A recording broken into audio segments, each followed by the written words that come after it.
নমস্কার বন্ধুরা, আমি সুস্মিতা পজিটিভ ভাইবস একটা ভিডিওতে আবার সবাইকে স্বাগত জানাচ্ছি। আজকে আমি হ্যাশট্যাগ আমরা সকলের টপিক নিয়ে আলোচনা করব, যে টপিকটা আমারই দেয়া। আজকে আমি আমাদের একটা অনুভূতির কথা বলেছি। এই ধরনের অনুভূতিগুলো আমি এর আগে একটা এ ধরনের অনুভূতি নিয়ে বলেছিলাম, যে অনুভূতিগুলো আমরা কিন্তু ফিল করতে পারি, কিন্তু সেই অনুভূতিগুলোর কি হেডিং হওয়া উচিত সেটা কিন্তু আমরা আইডেন্টিফাই করতে পারি না। বিষয়টা বললে বুঝতে পারবে। আমি আজকে দিয়েছি গুড টাইপ অফ টায়ার্ডনেস, মানে ভালো ধরনের ক্লান্তি। এর আগে আমি একটা দিয়েছিলাম মিষ্টি যন্ত্রণা। যখন বললাম তখন মানুষ একটু মনে আমাদের লাগে এই ধরনের মিষ্টি যন্ত্রণা আবার কি হয়। তেমনই আজকের বিষয়টাও ওই ধরনেরই একটা বিষয়, যেটা হচ্ছে ভালো ধরনের ক্লান্তি। ভালো ধরনের ক্লান্তি বলতে আমি কি মিন করতে চেয়েছি, যে ক্লান্তিগুলো আমাদের ক্লান্ত হলেও আমাদের যখন সেই ব্যাপারগুলো যার জন্যে আমাদের পরিশ্রমটা করে ক্লান্তি হয়, সেই ক্লান্তিগুলোর রেজাল্টটা আমরা যখন আলটিমেটলি পাই, তখন আমাদের কিন্তু ভেতর থেকে একটা গুড ফিলিংস হয়। স্যাটিসফ্যাকশান বলো, সাকসেস বলো, বা যাই হোক, তৃপ্তি বলো, যে জিনিসগুলো এগুলো আমরা ফিল করতে পারি, সেটাই হচ্ছে আমাদের ভালো ধরনের ক্লান্তি। আস্তে আস্তে বিষয়গুলো বললে বুঝতে পারবে। শ্রাবণী আমাদের হ্যাশট্যাগ আমরা সকলে আলোচনা করেছে, ও বিষয়টা ধরতে পেরেছে, ও সুন্দরভাবে বিষয়টা বলে দিয়েছে। আর এখনও পর্যন্ত আর কারোর ভিডিও আমি পাইনি।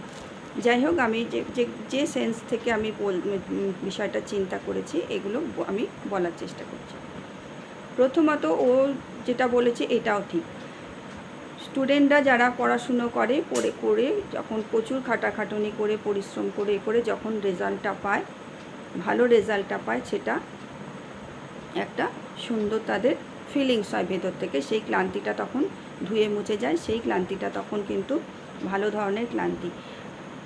আমার দিক থেকে বলবো, যখন এই ধরনের সংসারে হাজারো পরিশ্রম কাজ করতে করতে, যখন আমারও ছেলের বেলায় যখন আমি প্রচুর টিচার দেওয়া সত্ত্বেও আমি ওর সমস্ত নোট আমি নিজের দেখতাম, এবং নোট করে দেয়া টিচার থাকা সত্ত্বেও, তারপরে নিয়ে আসা তো আছে, কিন্তু এই নোটগুলো করে দেয়া মাধ্যমিকের আগে বিশাল পরিশ্রম হয়েছে। তারপরে ওর প্র্যাকটিক্যাল খাতাগুলো, যেগুলো প্রজেক্ট থাকে, সেগুলো করা, হ্যান্ডেল করা, খাতাগুলো করা, সাজিয়ে করে বেঁধে দেয়া, প্রচুর আঁকা টাকা, মানে লাইফ সায়েন্সে এগুলো থাকে, করে করে করে করে প্রচুর ক্লান্ত হয়ে গেছিলাম।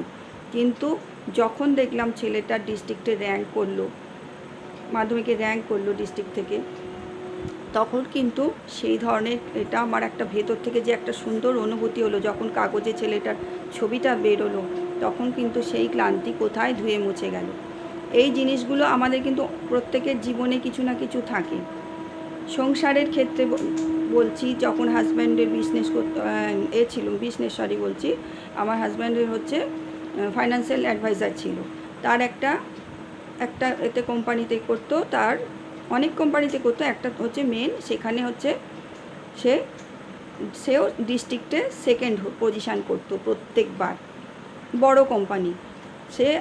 সেখানে একটা বিরাট টার্গেট দিতে হতো, তাদের একটা ইনভেস্টমেন্টের একটা টার্গেট ছিল, করাতে হতো, করিয়ে সেই টার্গেটটা এমন থাকতো, 1 মাসের মধ্যে এতটা হলে সে, ধরো কোনো কিছু একটা, তার একটা থাকতো যে এত দিনের মধ্যে করলে সে একটা কিছু পাবে, ধরো অনেক কিছু থাকতো, বলাটা এখানে ঠিক হবে কি জানি না, হয়তো কোথাও বাইরে যাওয়ার ট্রিপের পাবে বিদেশে, বা কোনো গোল্ড কয়েন পাবে, বা কিছু তার একটা পজিশান আসবে তার র্যাঙ্কিংয়ের দিক থেকে। এইগুলো যখন দুজনে মিলে রাতের পর রাত, রাত্রি 2:30-3টে পর্যন্ত জেগে করতাম, করে করে করে করে যখন সেই টার্গেটটা ফুলফিল হতো, সেই টায়ার্ডনেসটা কিন্তু টায়ার্ড লাগতো না। এই জিনিসগুলোই আমি বলতে চাইছি। এই জিনিসগুলো, ফিলিংসগুলো কিন্তু সকলেরই আসে। আবার ধরো কারোর বাড়িতে কোনো পেশেন্ট, খুব খারাপ কন্ডিশান, প্রচুর তাকে নিয়ে টানাপোড়েন, হসপিটাল ঘর, নানান রকমভাবে, বা কোনো কিছু অ্যাক্সিডেন্ট হয়েছে, তাকে নিয়ে টানাটানি হয়েছে, কিন্তু সেই মানুষটাকে যখন আমরা সুস্থভাবে নিয়ে বাড়িতে আনতে পারি এবং তাকে সুস্থতা প্রদান করতে পারি, সেই ক্লান্তি, সেগুলো আমাদের কিন্তু ফিল গুড টায়ার্ডনেস। বোঝাতে পারছি আশা করি। আবার আমি আর একটা উদাহরণ দিচ্ছি, এগুলো কিন্তু হয়, দেখো আমি যখন ছোট ছোট উদাহরণগুলো দেবো বুঝতে পারবে। আমার বাড়িতে আমার ভাই আছে, প্যারালিসিস পেশেন্ট আছে, জানো, তাকে নিয়ে সবসময়ই খুব একটা রিস্কের মধ্যে যায়, কোনো সময় মারাত্মক বাড়াবাড়ি হয়। এবারে আমার ছেলের বিয়ের প্রথম বছর বিবাহবার্ষিকী, কিন্তু ভাইয়ের এমনই কন্ডিশান তার আগে হয়ে গেল, মানে প্রথম বছর এটা আমি বড় করে করতেও পারবো না, ছোট করেও করতে পারবো না, কিছুই করতে পারবো না। অথচ আমার ছেলে বৌমা একদমই ছোট ছোট বাচ্চা, আমি তোমরা বলেছি জানো, 21 বছরে বিয়ে দিয়েছি আমার ছেলের, 21 বছর হতেই তার প্রথম বছরে বিবাহবার্ষিকী, ছেলেও ছোট বৌমাও ছোট, তাদের একটা আশা আকাঙ্ক্ষা ছিল, কিন্তু আমি কিছুই করতে পারবো না, কোনো কারুকে নিমন্ত্রিত করতে পারবো না, কিছু করতে পারবো না, মন টন খারাপ সকলেরই হয়ে গেছিলো। কিন্তু তা সত্ত্বেও আমি রিস্ক নিয়ে, নিজের ওপর দায়িত্ব নিয়ে অন্তত 15-20 জনের একটা ছোট্ট করে আয়োজন করলাম। করে তখন তো আর কারুকে বলা করা যাবে না, কিছু যাবে না, মানে আয়োজন মধ্যে রান্না যে কারুকে বলে রাখলাম ওই অমুক দিন আমাকে করে দিও, সেসব চলে গেছে, সেসব সময় পেরিয়ে গেছে। জাস্ট একদিন আগে আমি ডিসিশান নিলাম, হ্যাঁ আমি করব, আমি পারবো। 15-20 জন মতন আয়োজন করেছিলাম, আমি নিজে হাতে সমস্ত কিছু করে, অনেক কিছু আইটেম করেছিলাম, অনেক কিছু বলতে 4-5 রকম করেছিলাম।